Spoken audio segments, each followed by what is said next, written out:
Hey Gators and sports fans, get all your Gator talk, news, analysis, and opinions on the PodUp with Matthews in the Morning podcast. Find us on your favorite podcast platform or watch us on Facebook Live between 8 a.m. and 9 a.m. every weekday. PodUp, because we are Gator fans. So say it's great to be a Florida Gator. Good morning. Welcome to a Monday edition of PodUp with Matthews in the Morning from the Crime Prevention Security System Studios. Large enough to serve you, small enough to care. Got a lot to talk about today. We're coming to you live from TIAA Bank Field. We're the home of the Jaguars. It's Baker Sporting Goods High School Media Day. Be a ton of athletes here. They do a fine job doing that. We got JC on the Titan More hotline, and then we're going to have Edgar Thompson from the Orlando Sentinel join us, talk about the big weekend that the Florida Gators have for Friday Night Lights, and got commitments from two DBs and two wideouts, so some skill guys. Good morning, JC. You're on the Titan More hotline. How are you? Yeah, good morning. Good morning, QB. Yeah, it was a big weekend. I headed down to South Florida, but I know that things were really popping around here. Did you go to Friday Night Lights, QB? No. Why would I go? Why would I go to Friday Night Lights? Just so you can go watch. I don't care. Nothing gets me excited about watching kids play football in shorts. Throwing and catching in shorts does nothing for me. It's a big deal, though, QB. I mean, come on, you're at the tip of Gator football, and that has nothing to do with playing football. Is my point, JC? Yeah, I get you. It's short. Well, it's short. Listen, I wouldn't go either. I wouldn't go either, QB. I don't blame you. But yeah, it's good to get some verbal commitments, right? I mean, they're battling Miami seriously in the recruiting battles, Cristobal and Napier right now. And I'd say probably Miami has a slight upper hand in this with some of these verbals that they've got. I don't know. But maybe not. If you look at it, I mean, obviously the rankings, all that bull crap, but yeah. You know, Florida, look, he is getting players that fit his program and that can make your program better. You know, I don't get tied up in all that. I'm trying to pull up on my phone here the Facebook Live so I can get some comments here, but it's not working for some reason. I don't quite understand why. Maybe it's a Facebook thing, but I used to be able just to hit a button and everything would pop up on my phone, but it doesn't do that now. So don't understand. JC, I think it's 34 days until kickoff. Yeah. Does that sound about right? Yeah, it's that sounds about right. It's August 1st, and I think they started off on September 34 days from now or so. Actually, you know what, QB? Why guess when I can just tell you? Actually, September 3rd, right? So that would be less than 34 days. I thought it was 34 because I was going to ask you who's your favorite Gator that wore number 34. That wore number 34. Do you know any Gators in your mind that wore 34? What was Fred Taylor? What number was he? Fred was number 21. Yeah, 21. Well, if you gave me a minute, I could probably think of it. I look at names. Well, there aren't many, is my point. But Brady Ackerman, the great Brady Ackerman wore number 34. Outstanding walk-on running back that made the team. Yeah, I remember him. He had quite a people, JT. Yeah. Well, I do remember the great Brady Ackerman. Yes, God bless him. I think he's in Texas right now. So, but listen, I'm so mad right now that I don't understand what's going on with the phone here. Well, why can't I pull up? Is the video? I assume the video is working on Facebook Live, but for some reason it doesn't allow you to pull it up on your phone anymore. So weird. Also, some sad news in the world of sports. Bill Russell, maybe the greatest athlete of all time, passed away yesterday. JC, were you were a youngster when Bill Russell was playing, right? No, he was before me, but he was a great Celtic. He won multiple championships. I think of 11, something like that. The big matchup with him was against Wilt Chamberlain. And one of the things that Bill Russell did that was so great that nobody does anymore, that he tried to teach kids to do, was that when they block shots, not swat it 100 miles an hour out of bounds, but rather just stop it from going in and create a possession. And Red Auerbach was always talking about how Bill Russell would block shots, but it was an effective block to where you would actually get possession of the ball. He would get the ball out of the air instead of swatting it out of the air. That's what made him so great. Is that he understood that swatting it out of the air was nothing more than just bouncing it off your knee or something. So block shots were a big thing for Bill Russell. And so he was a legend, and he lived to be 88 years old. He passed away just yesterday. He lived a long life, 88 years. And he talked about, one of the things I remember seeing him in an interview was his day he saw Jackie Robinson and met Jackie Robinson. And he said for the first time in his life, he didn't know what to say to somebody. He was speechless. And so Jackie Robinson, bigger than life figure back in those days. And he met Jackie, and he talks about that quite at length in one of the interviews that I at least saw him. But he was before I really started following the Boston Celtics in the 70s. So he was in the 60s. Oh yeah, that's what I thought. But anyway, also in sports, Tony Finau wins back-to-back on the PGA Tour. Just a good dude. I'm keeping my fingers crossed that in about 3 or 4 weeks that he's not moving on to the Club 54. But I got a feeling he might. Well, listen, QB, we all know about this, and the money thing is one thing, but I really think he generally likes winning on the PGA Tour. His family is here. It's not about him traveling all over the four corners of the earth. I think winning back-to-back. Do you know that Tony Finau on the PGA Tour is 49 under par in the last 9 rounds? If he makes that putt yesterday, he would have been on the 18th hole. He would have finished. Just conceive this. Try to conceive this. 50 under par in 9 rounds.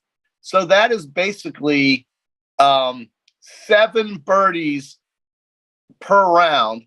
No, it's almost 6 birdies per round in the last 9 rounds that guy has played on tour in back-to-back weeks, which means 8 rounds in little less than 14 days. So yeah, it's been phenomenal golf. He is great. He is such a talent. I'm so glad he's winning. He was always the runner-up guy. He always finished in second, QB, and now this guy is on top, and he's shot up the FedEx point. So he's right there in the middle of the pack for the Tour Championship, and he's one of the more popular guys on tour. So we're excited. I'm excited as a PGA golf fan to watch Tony Finau be so good. Yeah. No doubt. Well, I finally got the damn Facebook Live thing to pop up here, and we got a couple of Facebook Lives brought to you by Metal Law. Andy says he watched Russell in the 60s. Always seemed like the Celtics played the 76ers and will every Sunday. Yeah. Joseph says the Gators are burning up the recruiting trail. Big pickups this weekend. Yep, Joseph, no doubt. We'll talk to Edgar Thompson about that. Also, Edgar wrote a really good piece the Orlando Sentinel about the NIL. He had like Bill Carr, former athletic director, Coach Spurrier, myself, Cooper Carlisle, Shannon Snell, a bunch of comments from that. So Gators crank up practice. Gosh, is it tomorrow or the next day? I can't remember. But, NFL is – speaking of that, go back to the NFL. Deebo Samuel, who may be Coach Spurrier's best NFL receiver he ever coached. I think it is. I think Ike Hilliard played a long time, but nobody signed a contract like Deebo. But do you know we have football Thursday night, JC? No. Canton, Ohio? Canton, Ohio, the Jaguars. Tony Baselli is going into the Hall of Fame, but the Jags and the Raiders play Thursday night. Can you believe it? No, I cannot. They've been quietly at practice. Let me put my Rams hat on now. They've been quietly at practice getting ready. And certainly the Jags, I saw QB, don't laugh, but I saw a reputable prediction from a reputable source. I think it was in The Athletic. Guy picked 7 wins for Jacksonville. I believe it. Look, they're being coached by a guy that knows how to coach football. Yeah, like legitimate coach football. And you can't take anything away from Urban Meyer. Here's the thing. Urban is a tremendous college coach and motivator, and he can coach when he has the best players in the country. Yeah. But when you go to the National Football League, you got the best players, that you can get for your roster, but you have to run it correctly. And Doug Peterson is a guy who basically his career was like mine. He stood on the sidelines pretty much his entire NFL career, got into coaching, won a Super Bowl, knows how to coach quarterbacks. They're going to be clearly better than they were last year. I mean, you talk to the people that cover the Jaguars here, they just say going out to practice, it actually, like before you're walking into the gates, it just seems like a professional atmosphere. Last year it was a disaster. It was like a damn circus. So, I think the Jags can win 7 games. I really do. They're talking about ETN, how he's looked. Now, obviously, I think they've only had pads on 1 or 2 days, but Travis Etienne is a tailback, and he's a guy that can go the distance at any time. Yes. Do you remember what before he got hurt last year, what Urban Meyer was trying to do with Travis Etienne? Well, it was wide receiver. Yeah, he's slot. They were trying to play him a wide receiver, which is the dumbest damn thing I've ever heard. Look, one of the dumbest. Look, QB, Shad Khan has to take the hit for hiring Urban. I mean, he hired Urban based on celebrity value in college, and it was an experiment. It was just nothing more than an experiment. He thought that Urban had recharged. Urban was over his head, didn't quite understand the nuance. Way over his head. Yeah, way over his head. Didn't understand the nuance of coaching in that league with those players and understanding that there is a general manager who also has most of the input. And, you're not the lord and ruler of your own little kingdom in the NFL, like, say, a Nick Saban would be at Alabama or a coach like that in college, Urban Meyer, of course. And in the NFL, there's just so many moving parts. I just think he was way over his head. So thankfully, Shad Khan, I think, redeemed himself by getting a Super Bowl winning coach who knows offense, who's been in the league, who knows the league. They got a GM in there, finally got rid of that Caldwell. And I think 7 wins is capable of happening. I hope it does, because I like Jacksonville. I want them to be successful. They're going to build huge amounts of infrastructure, supposedly, around the stadium for the football team and also for the fans. That Riverwalk is a dreary, underutilized spot. It could be so much better, and I think the city's going to invest, but the team needs to win and be good. The fans need to rally and come around and start buying stuff and just be part of, Jaguar football. It needs to reboot. So let's hope for the best for them, and I hope it happens. Yeah, I got a couple of Facebook Lives here regarding the Gators recruiting. Obviously, we'll talk to Edgar Thompson more about that. But Dan says maybe the crazy fans will stop calling for him to be fired before the first kickoff. Look, I've been telling people doing that. Who is doing that? Well, we have a fan base, and Doring, I don't know if you saw Doring. Doring called them out. Doring called out the Gator fans. Oh, yes, on some dude's podcast. It went all over Twitter, and it's true.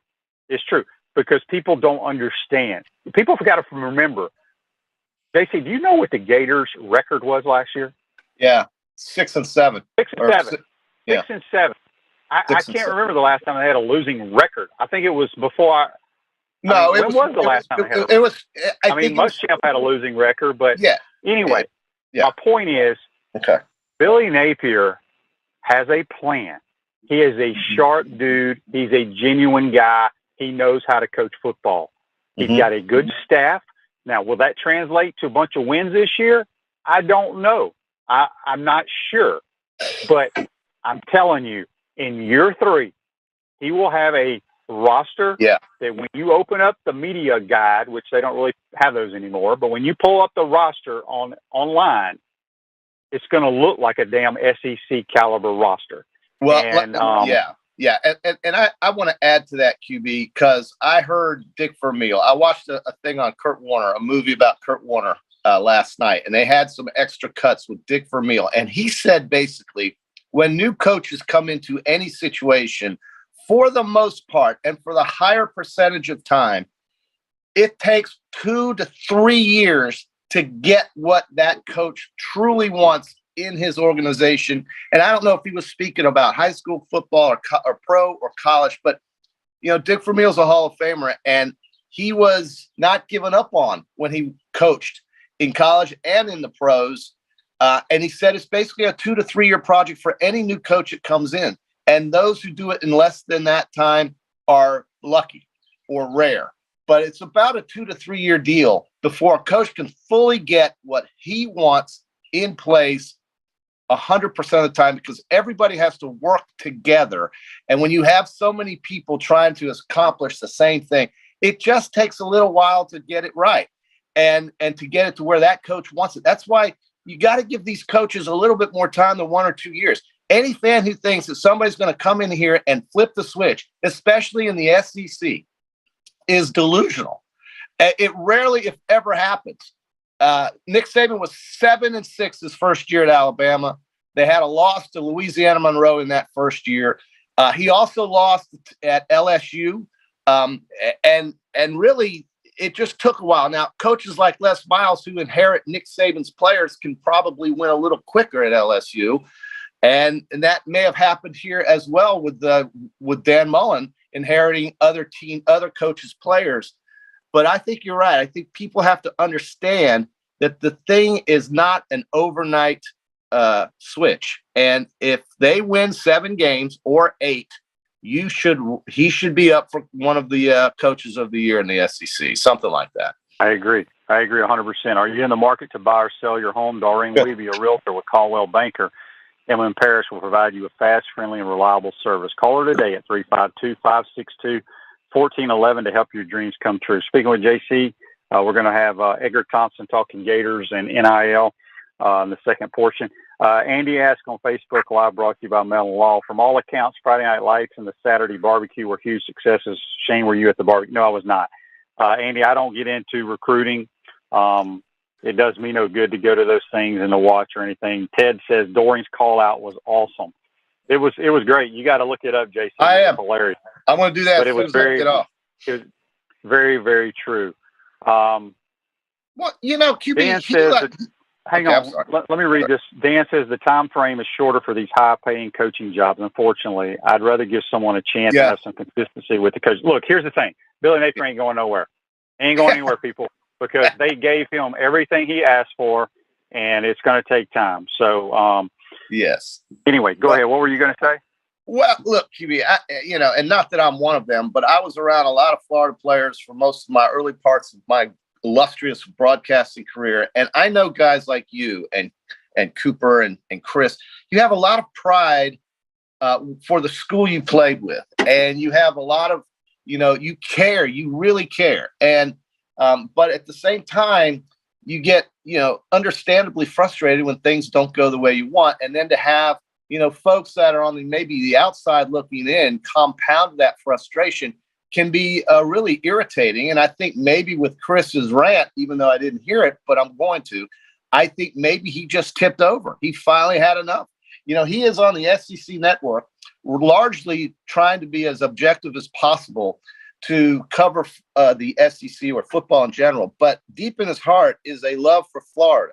And so certainly when the Gators are going well, he's going to be very happy. And when things are not going that way, like you and the others, it hurts. And I understand that. I mean, I grew up and was born and raised in Gainesville and watched the Gators from my first game I went to was in 1971. So it's hard to see things hit hard times, but all programs usually go through this. I've told everybody when I graduated from Alabama from 82 to 86, we couldn't have been maybe any worse. The year Bear Bryant died in 83, Alabama went through some hard times. I mean, Ray Perkins and Bill Curry just didn't get things done the right way. I mean, Ray Perkins tried to bring out white helmets against Vanderbilt, and they barely won a game in Nashville. Those were hard times, and it happens. So Florida's going through it a little bit right now, but as you have said, and I think as Chris has articulated, Florida football is in good hands, and the fans have to get on board. because you don't want a bunch of bandwagoners in year 2 or year 3 or year 4, whenever it is, to all of a sudden just say, okay, I like the Gators now. I didn't like them back in 2002 or 22 and 23, but I love them now, right? That's not cool. So, I mean, I guess it's cool, but I just think that, frustration is something that happens when you hear people on the outside just not even giving the poor guy a chance. Now, I haven't it's the most ridiculous thing I've ever. I mean, it's laughable because for anybody to. I mean, look, if you look at the commitments, and again, these are just commitments. These kids have not signed to be Florida Gators. That's right. But if you just look at what he has done in the short period of time that he and his staff have been on campus, it is beyond remarkable because you got to remember, this team went 6-7 last year. Do you know how hard it is to try to convince a kid at a new school who had a losing record whenever you are competing against two main competitors that played for the national title last year in Georgia and Alabama, and then you're competing against Clemson and Ohio State? Well, those 4 teams I just mentioned are probably going to be in the 14 playoff this year. Okay, well, so what he has done is just truly remarkable, in my opinion. Well, you're also competing against the facilities at Texas A&M and the facilities at LSU, and the in-state rivalry and redemption of the University of Miami with a new commitment to football. And don't think for a minute that FSU is going to be down forever. They're coming back too. I mean, there's just too much to offer. I think there will be too many good players that want to go to FSU as well. So you're competing against a lot of stuff in-state, at home. You are the University of Florida, certainly. But, UCF and these other programs are no slouch. They're not slouch programs. And certainly what you just said, and, of course, you add in the other schools in this conference. Look at Mississippi, man. The University of Mississippi, you would never think of it, has invested so much into their athletic program and football alone. This team finished second in the West last year, and they have a very dynamic coach. That is tough. And so it's not been that way in the past. It's not like Billy Brewer is walking up and down the sideline at Ole Miss. All right. They got a real coach there. It's not like, that youngster at South Carolina is some washed up, Bill Morrison. This guy knows what he's doing, Beamer, because he's young and he can put the energy that is required into the program. Billy Napier is young. Now, has he done it at this level yet? No, but he knows the process that he learned from at the highest level, and he's going to bring it to Florida. Fans, get on board now. Don't get on board in 24 when they're 10-1.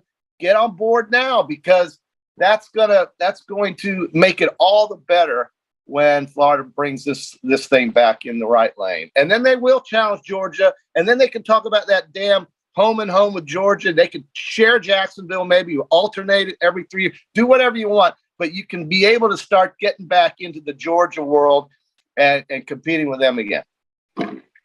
Yeah, Jeff says on Facebook Live, brought to you by Mellon Law, 14 of the 16 commitments are 4-star, which is a stunning 87.5% blue chip ratio. So, it's they're doing it the right way. People need to just relax. Let's get to This Day in Sports, which is brought to you by our good friends at Comfort Temp. Comfort is our business. Peace of mind is our promise. Beat the summer heat and schedule your air conditioners tune up today, keeping you chill in the Florida heat far away. Comfort Heating and Air. Call us today. 352-376-2366. This Day in Sports in 2014. I don't know if you remember this, JC. Indiana Pacers NBA superstar Paul George suffers a gruesome compound fracture of his lower right leg in a Team USA scrimmage. You remember that? No, I can't say I do. You don't? No. You don't remember that? Well, anyway, he came back and was a pretty good player. Before we let you go, I saw this tweet. Hey, do you know who Hassan Whiteside is, JC? No. I don't. Okay, he's like a 7-footer. He played for the Heat for a long time. Okay. I want to say he plays for the Utah Jazz now. Anyway, I saw this tweet from him yesterday. Just listen to this, okay? He goes, quote, "I'm done with America. I'm moving to Hawaii." I love it. Well, I mean, that's funny. That's actually very funny.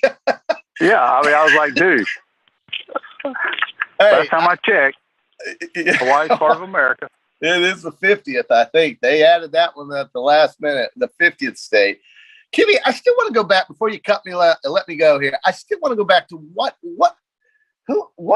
the Gator fans that Dorian's speaking of. I mean, who are these just chat room people? Because every school has them, bro. I mean, I don't hear. If you get on Twitter, I don't know who any of these. I mean, they all got Twitter handles, and we've had some people mention on Facebook Live today. It could be. I mean, think about it, JC. You could set up your own Twitter account, like separate from what you have now, and you could be that guy, whether it's for Alabama, whatever school, and you could just bash. You could act like you're a Gator fan, but you can bash the coaches. You could bash the recruits. You know, you could do whatever. But the typical Gator fans, whenever they were losing some of these players to Miami, which, again, when you're talking the kids that have gone to Miami supposedly are getting these big NIL deals. Again, they don't get those until they sign, supposedly. And we don't know if they're still legit. Like I said, the kid, the Bolitnikoff Award winner that transferred from the University of Pittsburgh to Southern Cal, has complained that they have not upheld some of the stuff that they have promised him. That's going to happen. But well, look, Billy is doing it the right way, and it's like I said, probably the two best schools that recruit are Alabama and Georgia. You do not hear or see anything on Twitter about these ridiculous things that are being thrown at the athletes they are recruiting. It's because they're doing it the right way, and the players trust the process.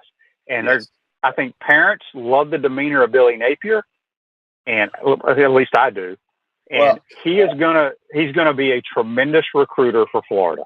Well, I wouldn't be surprised if a lot of these keyboard warriors and all these folks who are behind the scenes on Twitter, that I wouldn't be surprised if this was some of the Miami or FSU or UCF contingents masquerading as Florida fans, dumping on a guy, because I don't see the logic in how you could dump on a guy that hasn't even played a game yet, or coached a game yet. So, JC, we got breaking news here, and I appreciate John letting us know. I don't know if you've seen this, but if it was up to you, JC, what would your decision be on Deshaun Watson? It has come out, but I don't know if you've seen it. But I was going to see if you were the commissioner, or I don't even think it's up to the commissioner. What would you do with Deshaun Watson? A season. Okay, well, he got suspended for 6 games. Okay, so that's literally a third of the season. So, and the only reason is because of how distraction. Look, there's so many reasons why, but okay, so 6 games, Cleveland can survive that. I don't know if they'll be a playoff team. I don't know how good he's going to play QB. He hasn't taken a snap in almost 20 months. So, I mean, he'll be good, I suppose, but it's going to take there's going to be some adjustment and some learning curve. He's a good player, great player, but when you don't play for 20 months, you tell me, QB, you're a player. Is that a long time not to play football at that level? I mean, it is. I mean, just think about if a guy was hurt with a bad ACL or rotator cuff or something, they'd be out for a long time. I mean, he's a good player, but he ain't worth the money that they take all these issues off the field. There's no way I give him that kind of money. No way. No, I think Cleveland just, they killed their salary cap with this guy. I don't get it. I don't understand it, but they're not going to win it anyway. Cincinnati or Baltimore's going to win that division. So we'll see. 6 games, though, seems kind of light to me, considering all of the baggage and all the things that we've heard and all the things that have been hidden. It's just, there's so many, the numbers were huge with the complaints against this guy.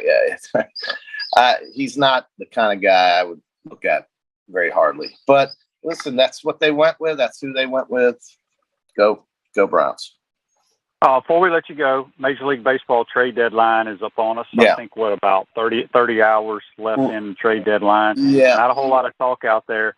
I guess the big boy on the market would be Juan Soto from the Nationals, but it's going to be a big price tag for him. Well, and they're saying that the Dodgers and the Dodgers and one other team, Cardinals, are offering the best on-field players today. The Padres are offering the best minor league prospects.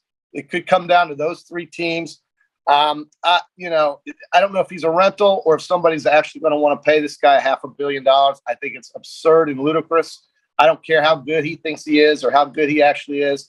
Nobody to me right now is worth $500 million in Major League Baseball when Aaron Judge is hitting all the home runs and he's making, 20 million.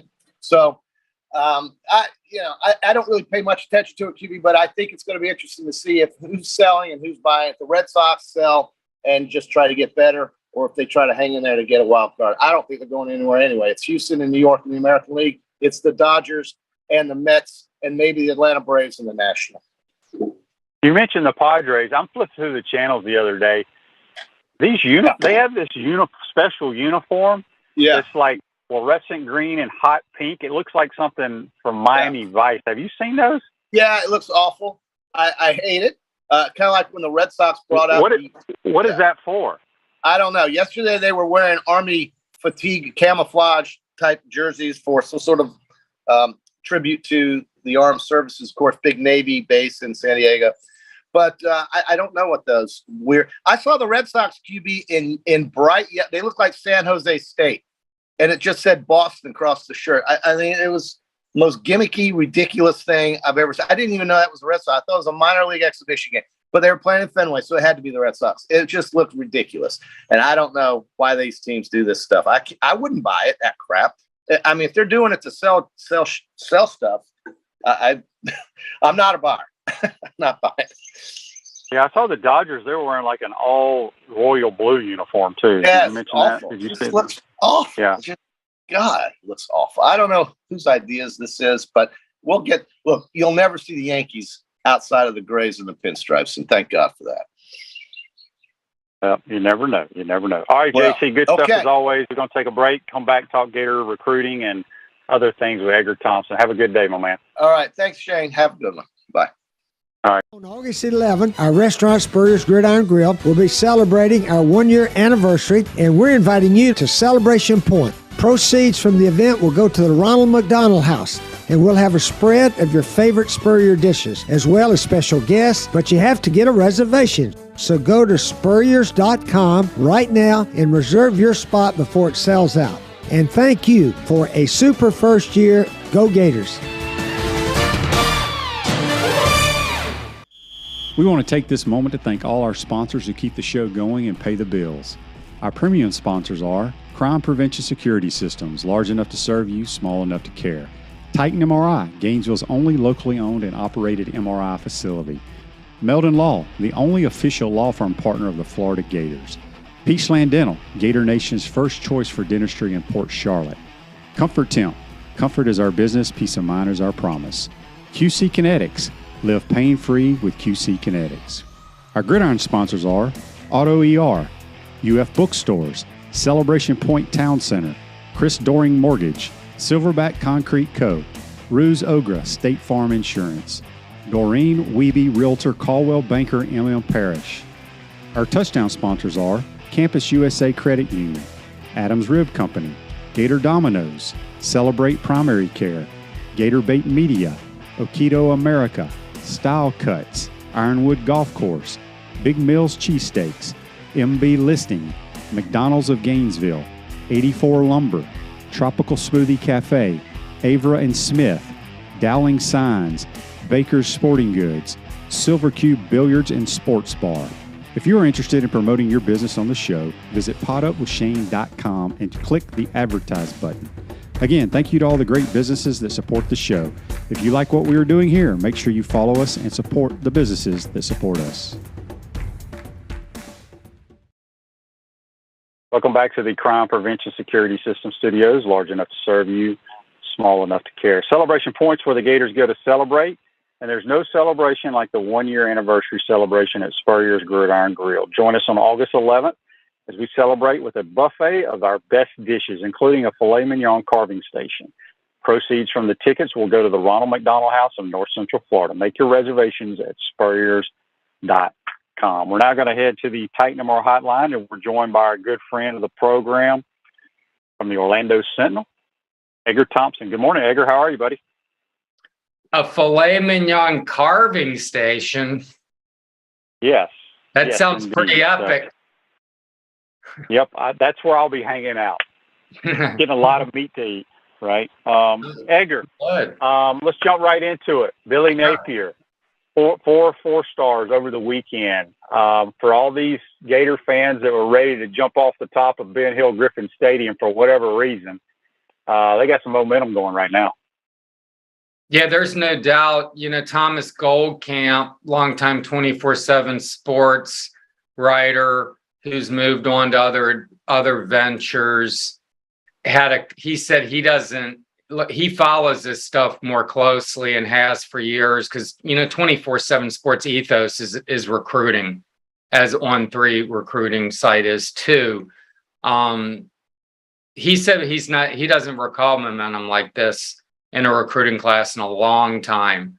I'm not saying this is like Urban 2007 level, which was unbelievable, or Zook in 03, but it's pretty good haul he's bringing in here. You know what I like about it, Shane, is I remember when Jim McElwain got here, he's like, we're putting up a fence around Florida. You remember that? And Dan spoke of a similar, approach. And if you do get mostly Florida and Georgia kids, which is all Napier has right now, you're doing well. I mean, 2 of the 4 best recruiting states in the country.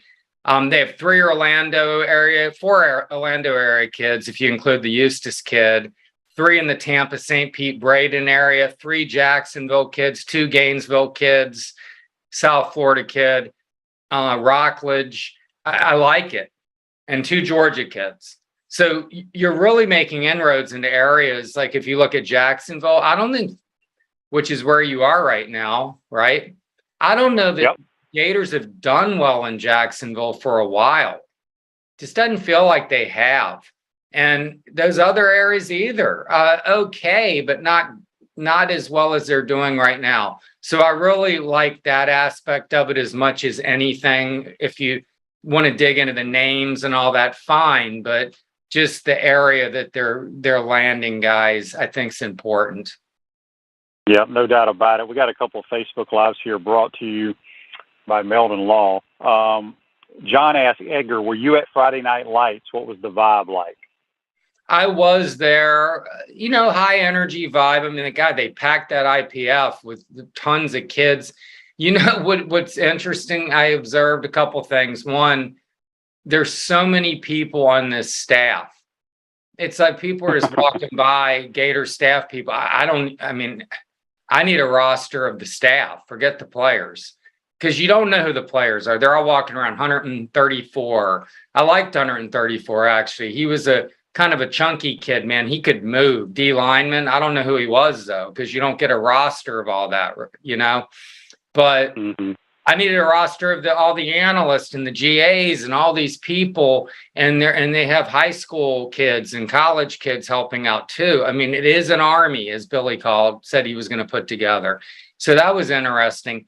The other thing, though, Shane, and I'm curious your opinion on this, is the top kids who came or were coming maybe for the cookout on Saturday, because they had that too. So it wasn't like kids were just there for the workout. They were there for the cookout, and the experience of that is a lot of the top kids don't work out. So we're in NFL combine mode suddenly, where the quarterbacks don't throw anymore. No one runs anymore because they all want to be in their own little environment when they're doing that. I'm curious your opinion on that, because I'm like the old man yelling at the clouds about everything these days, man. And I don't want to be, but to me, it's like, are you a competitor or not? Are you going to put yourself out on that field against guys and show what you can do? And I get it. Some people are telling them you don't want to do that. You don't need to do that. Your ranking is this. You don't need to pull a hammy, whatever. But isn't in the end, you got to play the game and compete? And don't you want to go out there and show what you can do? I don't know. Am I just naive and old? No, I agree. Now, I wasn't there, but I saw some stuff on Twitter. Was it the kids that weren't competing already guys that had committed to the Gators? Like, I don't know, like did the Creed Whittemores, did the quarterback from Nice, those type of guys do anything? I mean, I can't, it's like there are 250 kids running around. It's hard to tell. Well, that's true. So, I don't know who, but I also saw where what was I can't think of I don't know any of these kids' names, but there was some recruit that had committed to Ohio State. Yes. Decommitted, but he was at Friday Night Lights, and now I believe he's committed to come join the Gators next year. I think you see a lot of those, because I know Middleburg has a big-time running back who's committed to the Utah Utes, but he was there. So yes, it's interesting. He did work out. It's interesting, though, that, if you're committed elsewhere, why do you go to these other schools? That's another whole element too. I mean, look, it's, I understand. I mean, these kids, they're some of them already so highly rated, they don't need to do it. I get it. I just want to see guys competing. I wanted to watch some of these guys. Karani McLean, the kid from Lakeland, I was all excited to see. I don't even think he was there Friday night. I think he came up for the cookout. Again, it's hard to keep up with all of them. But yes, his name's Dijon. I'm trying to find his name, but it's like Dijon, like the mustard. Dijon Johnson is the cornerback who was an Ohio State commit, and he was there. He wasn't working out. Mitchell is the running back, and he did do stuff. So credit to him. But anyway, they had a great weekend. I don't want to be a wet rag about it. The Friday Night Lights thing, I was kind of excited to see all these guys, and then none of them are doing anything. That was my own selfish thing. Yeah, Joseph also says the South Carolina commit from Perry, Florida, was at Friday Night Lights too. Yeah, I think he's decommitted from Carolina. Let me ask you this about Friday Night Lights, because I went, I guess it was when my son was coming out of high school, to it. It was kind of chaotic. I have a hard time believing. I got to think that it was somewhat really well organized. I do know that Billy brought the old Alabama process part to it, where kids have to wear their helmets when they do these camps. You used to not wear your helmets at Friday Night Lights. Was it more organized? That is interesting. You said that. I noticed the helmets, and I was like, did they do that last time? And good point. No, they've never done it. Never done it. That's an Alabama deal. That's funny, because I noticed the helmets, and it seemed unique or different. So good. I'll never forget that out. My son went to the one-day camp at Tuscaloosa going into his senior year, and we get there. They're like, he's got to have a helmet. So they gave him a Alabama helmet, which I love the Alabama helmet, quite honestly. So I thought it was just kind of cool to see him running around in an Alabama helmet. But yeah, that's something that Billy brought to them. At Chris Doring Mortgage, they do mortgage lending right, helping home buyers throughout Gainesville and North Central Florida. Call Chris Doring Mortgage today at 352-244-0840. Speaking with Edgar Thompson from the Orlando Sentinel. Edgar, speaking of that, you wrote a really good piece. I think it came out in yesterday's paper in the Orlando Sentinel on the NIL. You had Bill Carr, Coach Spurrier, myself, Cooper Carlisle, Shannon Snell. Just talk a little bit about that and where people can read it. Yeah, I had fun doing that story. It was more just to get, I was referring to it, and I'm an old timer now myself, is like a story from old timers' perspective. I say Bill Carr and Spurrier qualify for that for sure, at least. It was unique. I ran into Bill Carr at an event, didn't know him. We got chatting, and he was kind of bemoaning NIL and how it was working. And I was like, that's interesting. And then, I made the connection with Coach Spurrier, and those guys played together. He was his center. He was an All-American center for the Gators in 1966 when Spurrier won the Heisman. Each of them had different viewpoints. Bill was an administrator. Steve was a coach and a player than a coach. And Bill looked at it more. He looks at it as a student athlete experience, being, as he calls it, a crucible experience where you're put into this cauldron, basically. The demands on your time, the competition, all these things, they forge a person and make them what they are. And I'm sure you look back on your career and playing sports. I mean, heck, my playing sports for me, even high school and as a kid, they make you what you are in a lot of ways. I mean, they make it, the competition, the demands on you. And that's kind of what he's all about with the student athlete experience. Whereas Coach Spurrier's like, you got to be realistic, though. We're making millions of dollars. The players aren't getting anything. And so he pushed like 10 years ago or more now for what became the cost of attendance. And which is plenty, which is great. And I would have loved to have cost of attendance, because that's still a ton of money for a college kid to have. Yes. And then they've added this Alston ruling, which you got this educational benefit that's almost $6,000. Kids are getting money now that they weren't getting when you played, Shannon Snell played, Cooper Carlisle played.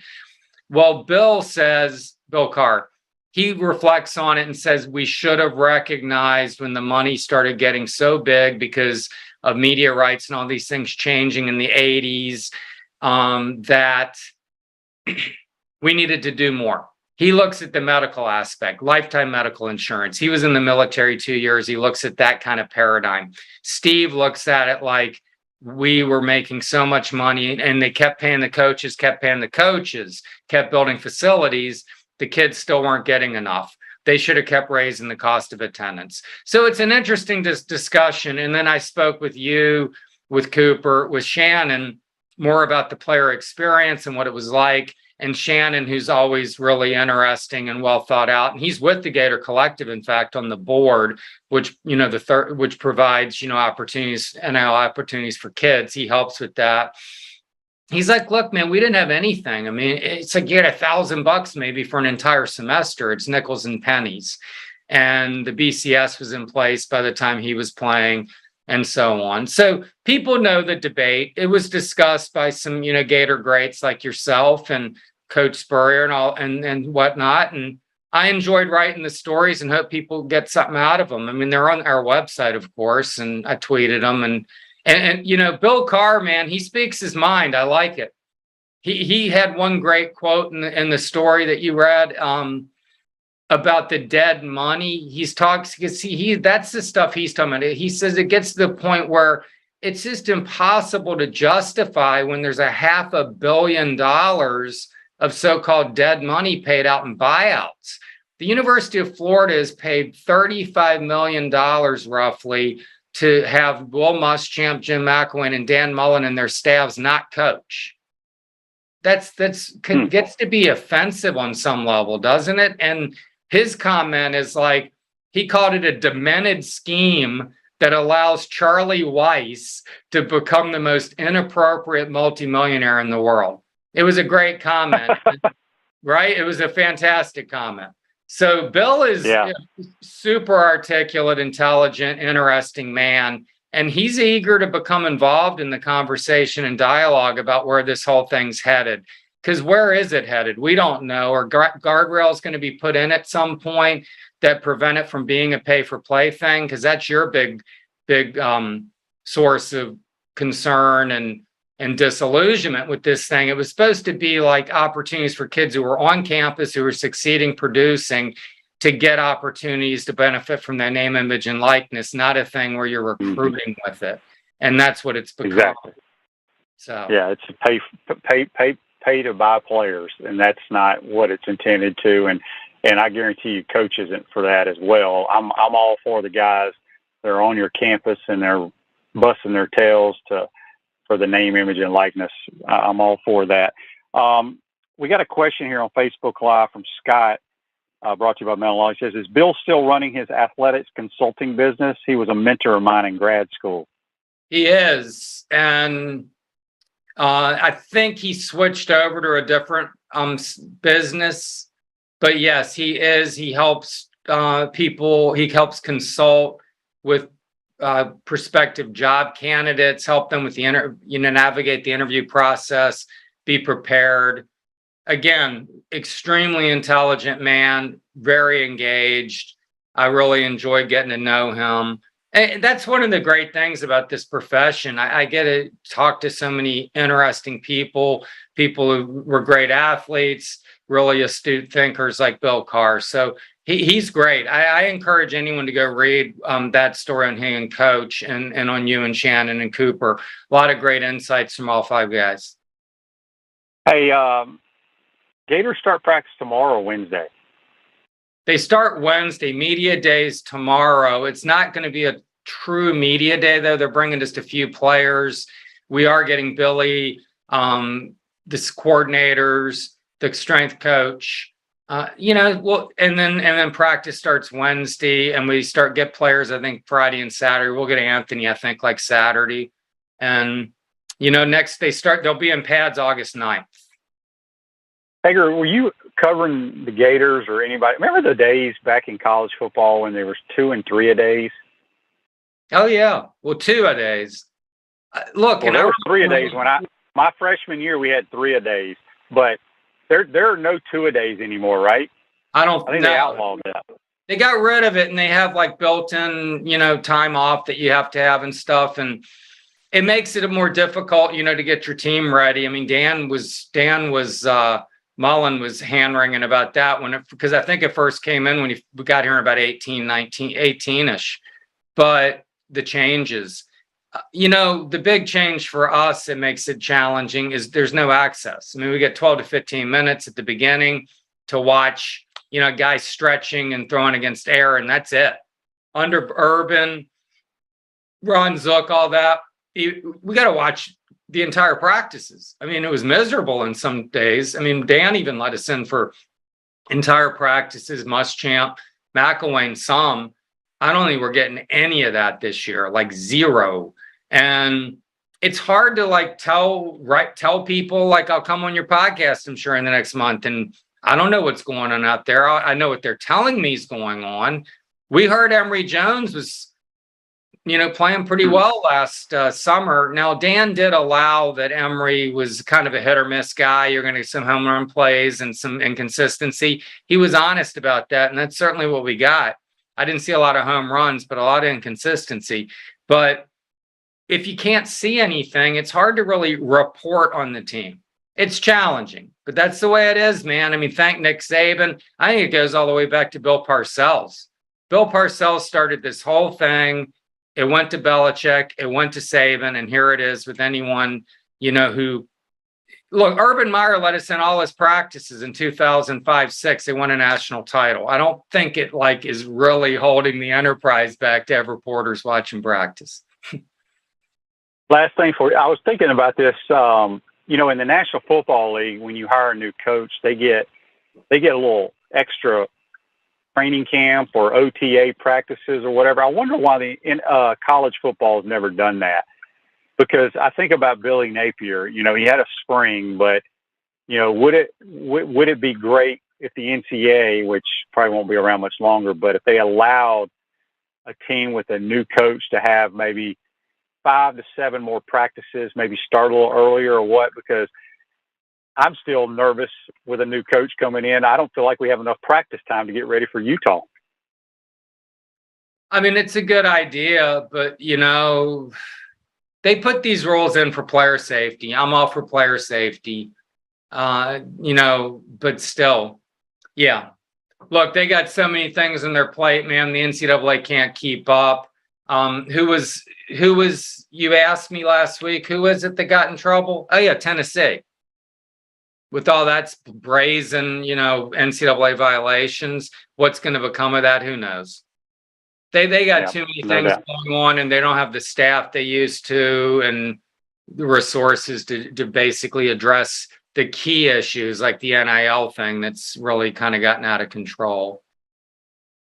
Yep. Well, Edgar, good stuff as always. Let everybody know how they can follow you on Twitter. OS Gators. I'll tell you one last thing, Shane, that was interesting too, is you can see the standalone now. It's attached to the IPF. It's really sharp, but it's not finished. And camp opens Wednesday, and I think they still are trying to get that thing up and running fully. I mean, it won't be fully operational for a while, but even to get the weight room, locker rooms, all that stuff for the kids, I think they were hoping to have it done by now, and I think it's lagging just a tad. Yep, but it's going to be a pretty thing once we get into it. Oh, yeah, it's beautiful. You can see it's almost there, and it's really nice. Yep. Edgar, good stuff as always. Appreciate your time, my man. Thanks, Shane. Take care, man.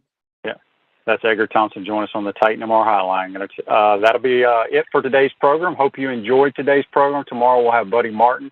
We'll continue talking about the Gators their media day and cranking up on Wednesday.